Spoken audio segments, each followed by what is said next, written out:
We are previewing NFL Week 2 here at SBR Forum Videos. I'm Peter Loshak, and we are talking now with Swingin' Johnson, who covers a couple of NFL games with us every week. We, of course, are previewing every NFL game this year at SBR Videos. And, most of the videos that we do, you get very solid, very intelligent, very well-informed advice, which can, at times, be a bit boring. With Swingin', you get the opposite. You're guaranteed to be entertained, if only by the sound of his voice, and the advice that he gives may or may not be intelligent, well-informed, and profitable, positive EV. Swingin', thanks for being here once again.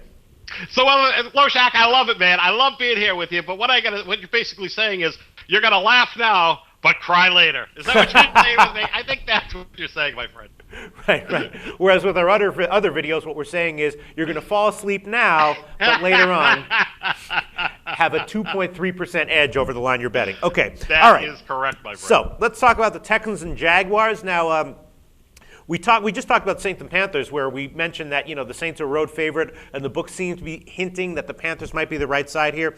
Here, we're not really seeing that. The Texans are a touchdown favorite on the road over the Jaguars, and you're not seeing this line as of yet creeping down to 5.5, 4.5, one of those things. It's staying solidly at 7. Houston, of course, rolled easily in Week 1 over Miami, and the Jaguars, they're not bad. They are an NFL team, but they're not. They look like they're having a lot of weaknesses all over the place. They're having some issues on the offensive line as well. I'm thinking maybe the Texans -7 might be the play here. What do you think? Well, it's kind of funny because I think sometimes, you overthink these things. Right. And when you've been around the game as long as, well, particularly you have, because you are an older kind of gentleman, Yeah. I think that, what you have a tendency to do is kind of overthink it, and you try to be sharp for the sake of being sharp, because the last thing you might as well be called a child rapist rather than be a square Right. on SBR. Okay, I mean, because that's the worst thing you can be. Right. But I will tell you, I'm looking at SBR odds right now, and they say that the opener on this game was Houston at 9 plus 120, Jacksonville minus 140 plus 9. I mean, I see it right now, 7s across the board with the notable exception of Legends. They still have it at 9.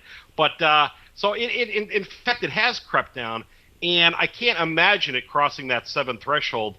But it's really strange, because if you think about the top 5 teams in the entire league, an argument could be made for the Houston Texans being, in fact, one of them. Whereas if you think about the lower rung, the bottom 5, you could easily make a case for the Jacksonville Jaguars, although their defense, to be fair, was actually pretty good last year. They were in the top 10 in both offense and defense.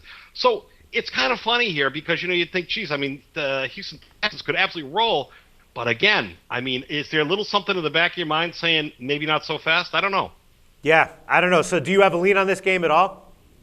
I'm actually leaning toward the Jacksonville Jaguars in this game, and the only reason is that I think the defense is pretty good. I think Foster, he got 2 touchdowns last week, but if you look at his yards per carry, he's not really where he was, certainly not where he normally is.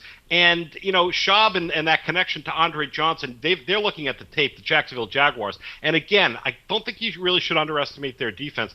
They're going to really be keying on that. You can key on a guy like Andre Johnson all day long, he's still going to beat you, granted. But if you look at Blaine Gabbert from the week before, I mean, this kid, he looked comfortable in the pocket for the Jags. I mean, he was 23-39, 2 touchdowns, no picks. And you know what? Maurice Jones-Drew is going to be, just one more game into the NFL season after that 38-day contract sit out. And I'll tell you what, I think these guys can just stay on the field long enough to keep it close. So my lean is on the Jags, although I wouldn't say it's a 5-star play. All right. Great preview, Swingin' Johnson. That was a whole lot more intelligent and informative and less entertaining than I was expecting, but that's great. That's what we're looking for here at SBR4. If loving you is wrong, I don't want to be right, Loshak. I'm here to impress.